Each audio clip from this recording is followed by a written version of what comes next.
Welcome to this brand new, shiny episode of The Referral. That's my podcast with me, Dr. Karan. I'm a surgeon in the NHS, and I want to bypass and swerve all of that nonsense, misinformation, and pseudoscience that plagues the internet and online spaces, especially when it comes to health, science, medicine, all of that stuff. I'm not going to prescribe you blueberries and kale and doing yoga on your head. I'm going to give you actual science-based information to hopefully save money, live better, live happier, and just actually follow the science instead of crap. Your body is a death trap. It's full of flaws and glitches. Your intestines are basically noodles that cause constipation, and your batteries need recharging for 8 hours every day. Now, I'm going to show you how to counteract all that and improve your health and get your own back on the body. All the answers you need in this podcast. Every week, I'm going to be joined by an expert. It could be some boffin from Oxford or Cambridge University, or it could be a celebrity who has a specific medical condition, an expert in their own right. Today is going to be a juicy topic: orgasms. Why are women not having enough orgasms compared to men? Is it anatomy? Is it science? Is it the patriarchy or badly behaved men? Can it save your marriage? Can it save your relationship? And in this episode, I'm delighted to be joined by Charlene Douglas. She's a sex and relationship expert, and you probably recognize her face and that name because she was on Married at First Sight in the UK. What you'd get is that men will then rub the clit for England, like patting it and doing all the stuff they see in porn. Yeah. And then wonder why it's not happening for the woman. We'll also play a quick round of Ask Me Anything. This is really dangerous for me because it allows Charlene to ask me anything she wants. What's the most bizarre thing that you've ever seen or heard from a patient? And make sure you stay tuned for my favourite segment, If It Ducks Like a Quack. This segment involves me debunking the most outrageous myths about orgasms. Contrary to popular opinion, the clitoris isn't just a tiny button that you can press and that you see on the outside. It actually extends behind and around the vaginal wall. Now, in this podcast, I am going to be answering questions from my guest and from you. This is your chance to have me answer your questions. So if you've got a juicy, burning question you want me to answer, get in touch at thereferralpod.com. What the hell? But first, to kick off, what the health is going on? What is going on in the world of health, medicine, science around the world? This is outrageous. A university professor has lived underwater for over 74 days and he doesn't plan to stop. He wants to go the full 100 days. Now, he's not just floating in the water hoping he doesn't rise to the surface, he's actually inhabiting a tiny little undersea lodge that's 30 feet at the bottom of a lagoon in Florida.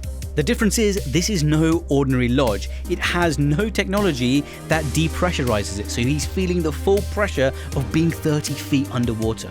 Oh yeah, and he calls himself Mr. Deep Sea. You're probably wondering, why the hell is he living underwater for so long? Truth is, the researchers are looking at how the human body and the human physiology reacts to extremes of pressure. Now, in addition to assessing the human physiology being affected by these extremes of pressure, there's another thing that might happen: the psychology of being isolated underwater. I mean, bear in mind that he's going to have very limited human contact, which is one thing, and it's well known and well documented in the scientific literature that prolonged periods of isolation, which you'll obviously have when you're living underwater in a 30-foot deep lagoon, you'll also have some significant impacts on your mood, on your stress levels, and who knows, you might break. Additionally, you need a bit of sun exposure for vitamin D synthesis, and underwater you're probably not going to be getting enough sun. Now, I have no idea what it is with people spending time on their own with no contact in weird places. Beatriz Flamini, a Spanish extreme athlete, has emerged after spending 500 days in a cave in Grenada, again with no human contact. Just to give you some context, when Beatriz Flamini entered the cave, Russia hadn't invaded Ukraine and the world was still in the middle of the COVID pandemic. She was 48 when she entered the cave and she was 50 when she came out. When she emerged, she was obviously very happy, but at the press conference, she was being held by people who had to support her because in the cave, in the darkness, she lost a sense of balance and she also lost her perception of time somewhat. Now, it's important to note that our sense of time, or our sleep-wake cycles, our circadian rhythm, the internal biological clock that we have, is dictated by environmental cues, the light and the dark. She mainly only had the dark, no light, so there was no way to reset her internal compass. This has multiple consequences because the sleep-wake cycle isn't just so we know when to go to bed, when to wake up. It's actually involved in every single body process, from what time you go to the toilet, when you're hungry, your immune system, your heart health, your biological clock. They have these biological clocks in every cell of your body. So it's not just your sleep that's affected, but every single system in the body. And it's proven that extended periods of isolation, and especially when we're talking 500 days, that's going to have significant impacts on your mental health and possibly contribute to neurodegeneration as well.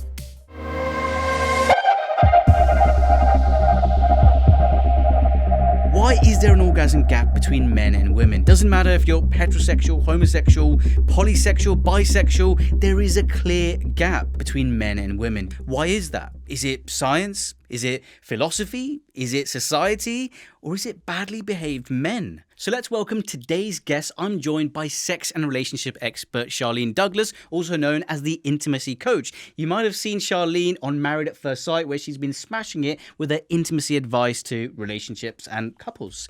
Charlene, before we get started into the nitty-gritty of the big O, tell us a little bit about what you do. So you've introduced me very well there. So I'm an intimacy coach. I suppose my official title is a psychosexual therapist. I work with individuals and couples, pretty much with any issue they've got linked to sex and relationships. Beautiful. So let's get into it. From a science anatomical point of view, I had a couple of ideas as to why there might be this gap. I mean, clearly one thing which shocked me was that it was only in 1998 that a urology surgeon, Professor Helen O'Connell, actually mapped the clitoris.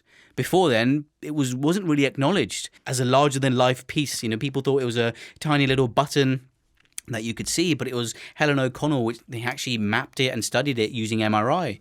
That's one of the things. But also I thought, looking back throughout history at the orgasm gap, men have always thought, and probably society has always thought, that it's more of an issue for men. If a man can't ejaculate and suffers from erectile dysfunction or premature ejaculation, that could affect fertility. But in a female sense, the ejaculation isn't a biological function that affects fertility and reproduction. Right. So maybe that's also a reason it was suppressed and the knowledge of that gap was suppressed. But rather than from a scientific anatomical point of view, day to day, what do you think it is from a psychological, physical point of view, that gap? Well, I think for a lot of women in particular, we are sort of naturally maternal people. So we want to make sure that, in heterosexual relationships, we want to make sure that our partner is looked after and cared for. And so there isn't that focus then on what we need in order to orgasm. We're so used to making sure that our partner is protected and supported and that their needs are being met. I think society has a big part to play as well. We're taught how to help a man to feel sexually stimulated, and then women just have to fit into that somehow. Yeah. And I think it's only recently where women have actually started to have conversations with themselves, with others, where they're saying, actually, we'd like to have an orgasm too. We'd like to experience pleasure. It's not just about reproduction. And I think the more people talk about it, the more you realise that actually women really do want to have an orgasm. What I find fascinating about what you've just said, in men, I'm a man, so it's a relatively straightforward phenomena. Right. There's some genital stimulation, the pudendal nerve, which sort of controls the orgasm in men. The reflex arc goes up the spinal cord to the brain, and you've got an orgasm, ejaculation, climax, whatever you want to call it. But in women, actually looking at the science, there's so many different routes to orgasm. You can, vaginal, clitoral, cervical in some women, and there's loads of other erogenous zones as well. And for me, this was really mind-blowing for me. They did a study on women who had spinal cord injuries, where they had no sensation to the genital area. So they couldn't feel anything on the vagina or labia. But still, if they stimulated that area, they still had orgasms via different routes, via the vagus nerve, which sits outside the spinal cord, and still gave them an orgasm, which suggests that actually it's not a one-way road as it is for men. No. There's actually so many different routes to orgasm, which actually isn't really talked about from a scientific point of view or even a cultural point of view. Well, no, I think there isn't that focus on giving women the space to explore their bodies, to work out what works for them. You know, oftentimes there's this whole myth that women are very complex. Now, I'd say that we're not complex at all. I'd say that we just need to be understood. Yes. And I think for a lot of women, they do the same things that men need in order to orgasm. You know, the 5 seconds of foreplay and then let's penetrate and orgasm should happen. Yeah. But that doesn't always work for women. And we know that the statistics show that a lot of women, I think the statistics like over 75% of women require clitoral stimulation in order for orgasms to happen, or like, you know, for them to feel sexually aroused enough to orgasm.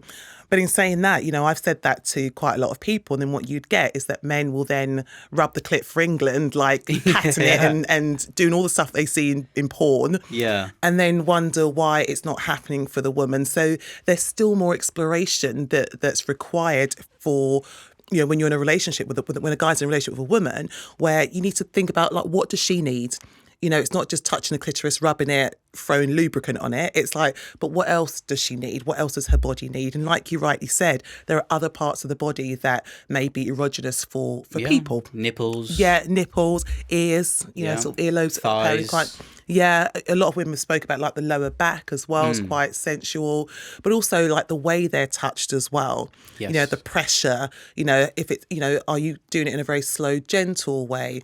I remember speaking to a woman who'd once said that she was with her partner and her partner was going down on her. So I suppose the official term is, you know, performing oral sex, going down on her, very colloquial term.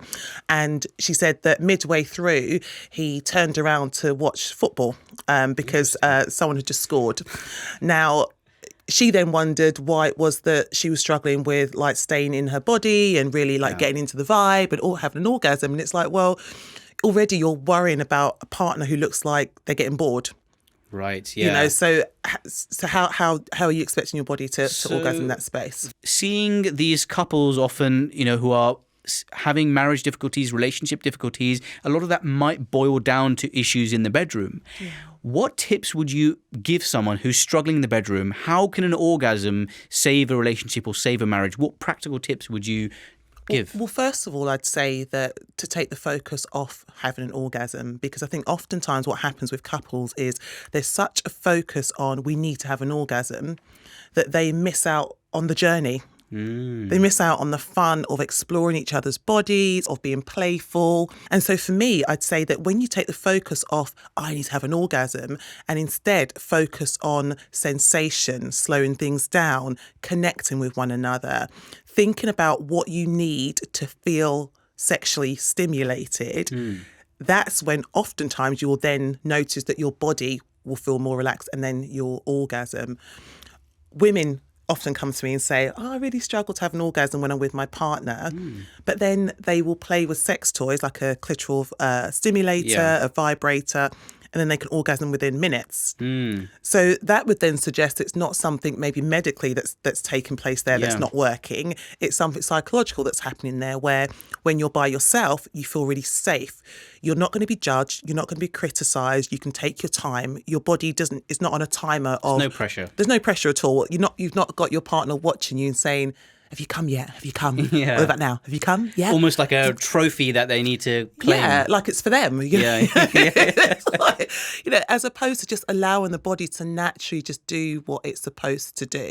And I think with anything, and you know, obviously you're the medical expert, but I'd say with so many things when it comes to our bodies, when we put pressure on it, we're waiting for it, then I don't know, maybe sometimes our body's a little bit stubborn. It's like, I guess almost, you know, if you're trying to get to sleep and you are constantly clock watching, thinking, what time is it? You probably suffer from insomnia or some degree of alertness that night because you're constantly clock watching, or you're looking at your alarm, and you're doing all these sleep tracking devices. It's similar, I don't know what it would be, or orgasmorexia or whatever, where you're obsessed with orgasm at the forefront of the thing. But you mentioned, you know, about obviously that's when women take their own time or masturbating on their own, they find they can orgasm with increasing frequency. But it's interesting to know, in the study done by Laurie Mintz of all of these women and men, homosexual, heterosexual, it looks like there is an increased percentage of homosexual women and bisexual women who achieve orgasm rates almost equivalent to heterosexual men. Yeah. Because does that suggest that women know what they're doing, so they'll know what other women want? Probably. Yeah.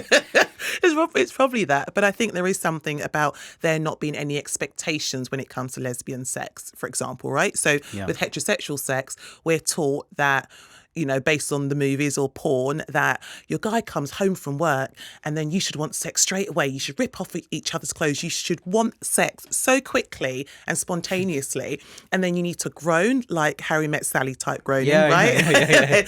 And then without much sexual stimulation at all, no more than just seeing your partner and the excitement of seeing your partner, then you just come in a way that's amazing and so unreal. In your sort of expertise on psychology in relation to its sort of sex interlink there, you may have come across stuff by Sigmund Freud. Yes. Everyone's probably heard of Sigmund Freud.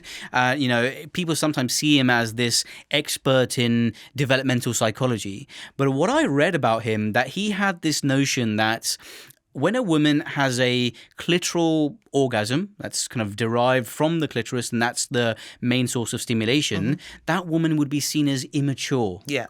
But vaginal orgasm, which is incredibly uncommon for a woman, I mean, I think it's a very small percentage of women can orgasm via purely penetrative sex alone. Yeah. He thought that was a mature orgasm and a sign of a mature woman, which seems ridiculous for someone that society holds on a pedestal as the kind of, the expert on developmental psychology. Yeah, I think it's clear to say that, Freud was great in his time, and he's obviously supported and helped a lot of psychologists of today to do what we do. He started off a lot of this movement, but we know so much more now about the body and about the mind, and we know that that isn't the case anymore. That the clitoris does need stimulation in order for orgasm to take place usually. And I'd say that, for those women that are having penetrative sex and they're orgasming in that way, some might say it's the kind of the internal clitoris that's been stimulated, and some of what you described, some of that kind of the internal sexual organs. Because it goes round the vagina and it's got these kind of arching bulbs as well. So the penetrative sex might be stimulating the body of the clitoris. I know you said you wanted to sort of take the pressure off orgasm when it comes to sexual relationships and sexual acts.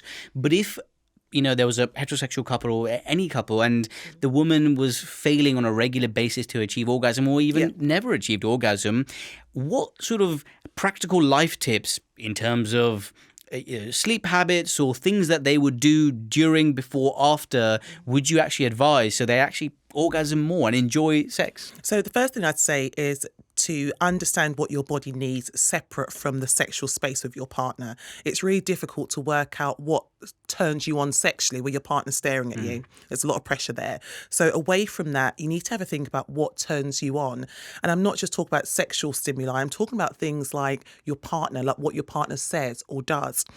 One thing that I think we don't talk about enough is if the relationship isn't where it needs to be, then that can have an impact on how relaxed your body is and how connected you feel to your partner. So that then impacts you having an orgasm.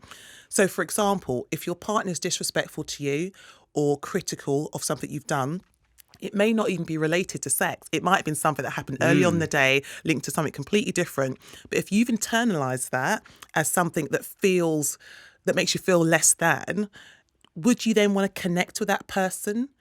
Because if what you're saying is that you're expecting your body and your mind to be vulnerable with someone that you don't really feel safe with. Yeah. And I think it's about being really honest about that. So I would say explore what's going on in the relationship to make sure that you feel safe, physically and emotionally safe with your partner. Remember, there are lots of ways to turn ourselves on. It's not just porn, as people often sort of just go to that. There are sex toys. There's audio erotica as well. So if you're someone that likes to listen to a sexy scenario, then that can be a turn on as well. There's erotic literature. There's massage. So look at what you need and then have a discussion with your partner about it. It might be the case that it doesn't feel very private for you when you're having sex with your partner. So, for example, if you've got kids next door or you feel like the neighbour can hear you downstairs, that will impact your ability to really connect with your partner and to orgasm. So it's really difficult. There aren't like 2 or 3 things that you need to look at and think about. There are a number of things that need to be explored to include your relationship to sex in the very first place. Because for some people, we've grown up in a household in our younger years where sex was we were told that sex is bad, or you don't speak about it, or that's disgusting, or whatever it may be, or there might be some religious thoughts around, sex being maybe just for reproduction and not for pleasure. So we're now in 2023, and you're expected to enjoy sex and to let loose and swing from the chandeliers, but deep in your head, you're like, but my Catholic mum or my Muslim mum or my Christian mum has said, that's dirty. Thank you so much for chatting about orgasms. I know a lot of people probably won't be comfortable talking about it, but hopefully they're comfortable using some of the tips that you gave to improve their own relationship with sex. Absolutely. Thank you for having me. And I'm glad that we've got a platform like this to talk about orgasms. You had a burning question for me. I've always wondered whether, as a doctor, what's the most bizarre thing that you've ever seen or heard from a patient?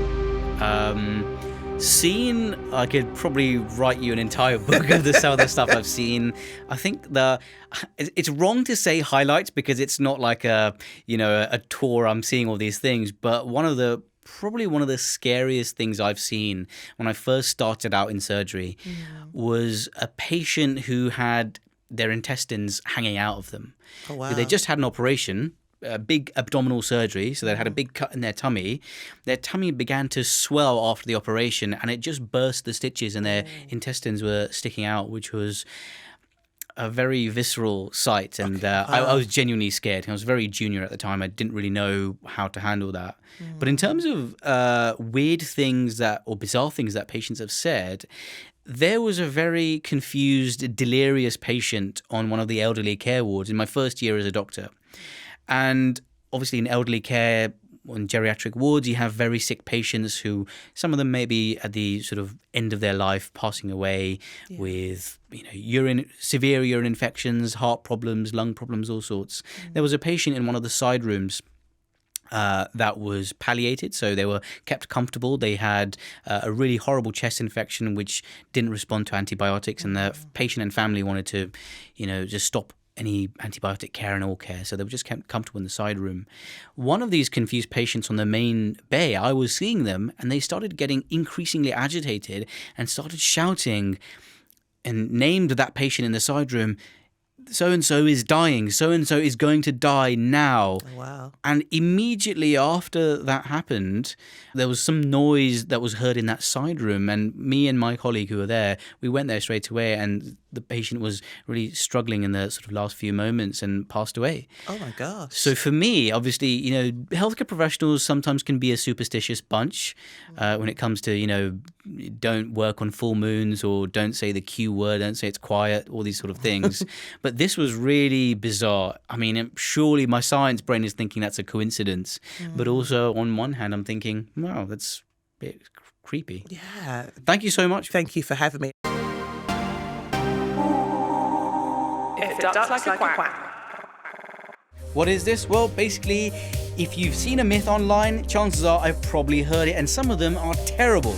Today we'll be tackling some orgasm myths. There's actually a very small percentage of women that will orgasm via penetrative sex. The vagina does not have anywhere near the number of nerve endings that you'd see in the periurethral erectile tissue, or even in the clitoris as well. And most women would see orgasm preferentially via clitoral stimulation, because contrary to popular opinion, the clitoris isn't just a tiny button that you can press and that you see on the outside. It actually extends behind and around the vaginal wall. So even if someone does orgasm via penetrative vaginal sex, chances are there's actually a significant stimulation of the internal body of the clitoris and the clitoral bulbs as well. So that is a complete myth. Now, the second myth, women only enjoy sex if they climax. Now, again, this is probably down to some degree of personal preference, but most sex experts agree that sex isn't all about the act of climaxing. That's only one component of sex and a sexual relationship.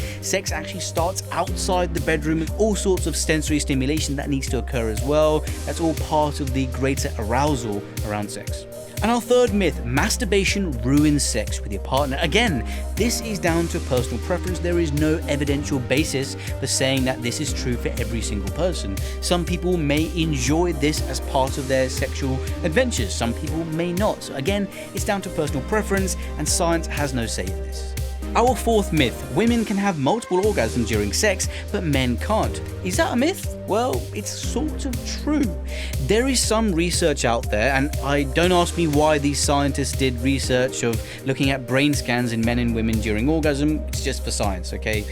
Basically, there are certain areas of the brain, certain brain regions, which fail to respond to further genital stimulation in men. But in women, these same brain regions continue to be activated and are lit up on scans, which explains why they may continue to have orgasms and multiple orgasms. But all you need to know is that there are more similarities than differences between orgasms on a neuroscientific basis between men and women, but this one is a bit of truth to it.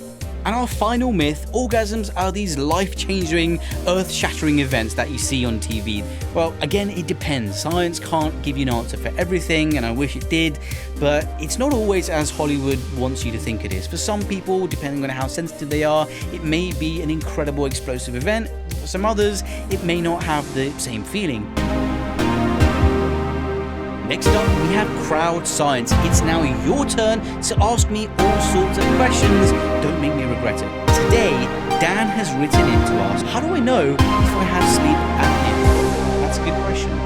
Now, there is no specific way to either confirm or deny just based on you knowing your symptoms alone whether you have sleep apnea. You need to be diagnosed by a medical professional, and they may need to run various tests on you, which may involve you sleeping in a sleep lab where they measure your breathing, your heart rate, and various other readings as well. But a few things might clue you into that, something might be going wrong. So, if you're snoring alone is not a diagnostic criteria for sleep apnea, but things like feeling incredibly drowsy and tired throughout the day, being irritable, having mood swings, feeling lethargic during the day because you've not been sleeping right, choking, when you're sleeping, stopping breathing, really incredible heavy snoring, and all sorts of these sort of symptoms which might overlap with just normal snoring, which may not be a problem. But if your partner's noticed any of these things that I've mentioned, or you found that you're stopping breathing and starting snoring during the nighttime when you're sleeping, it may be something to flag up to your own family doctor or personal medical professional, so you can then investigate that further. As always, stay safe. Now, if you'd like to ask a question, just like Dan has, feel free to leave a voice note or just a simple email at thereferralpod.com. Now, quick disclaimer, I am a real doctor, but I'm not your personal medical doctor. So if you have any specific medical advice that needs attending to, go and see your own doctor. See you next time.